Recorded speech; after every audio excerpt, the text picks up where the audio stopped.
India versus Afghanistan. भारताने जवळजवळ 47 रनांनी मात्र विजय मिळवला. तर बघा एक छोटीशी हायलाइट. भारत पहिल्यांदा फलंदाजीसाठी उतरला, पण राशिद खानची फिरकी इतकी चालली का त्यापुढं बडे बडे खेळाडू मात्र नामशेष झाले असं म्हणावं लागेल. त्यामध्ये कोहली असन अवघ्या 24 रनावरती आउट केल्यानंतर पंत असन LBW केलं, नंतर शिवन दुबे असन त्याला देखील मात्र राशिद खानने LBW केलं. अशा प्रकारे मात्र जवळजवळ राशिद खानने 3 विकेट घेतल्या आणि फजल फारुकी यांनी 3 विकेट घेतल्या. यामध्ये रोहित शर्मा अवघ्या 8 रनावरती मात्र तंबूत परतला.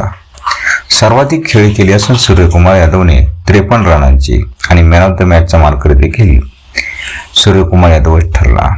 हार्दिक पांड्याने काहीशी 32 रनांची खेळी केली आणि त्याबरोबर 181 रनापर्यंत 8 विकेट जाऊन 20 ओव्हरपर्यंत मजल मारली भारताने.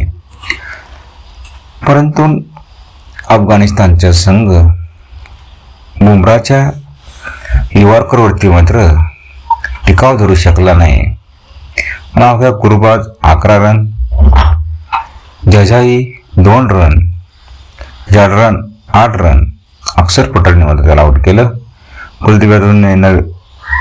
गुलदीन नईबला 17 रनावरती आउट केलं. पुन्हा रवींद्र जडेजाने ओमझर अलीला 26 रनावरती आउट केला आणि सर्वाधिक खेळी मात्र ओमरजाई खेळला. आणि मग त्यानंतर कुलदीप यादव, अर्शदीप सिंग देखील 3 विकेट आणि बुमराने 3 विकेट घेतल्या. कुलदीप यादवने 2 विकेट घेतल्या आणि कसा बसा संघ अफगाणिस्तानचा 134 रनावर पर्यंत पोहोचला आणि भारताने मात्र पुन्हा मॅच मात्र जिंकली.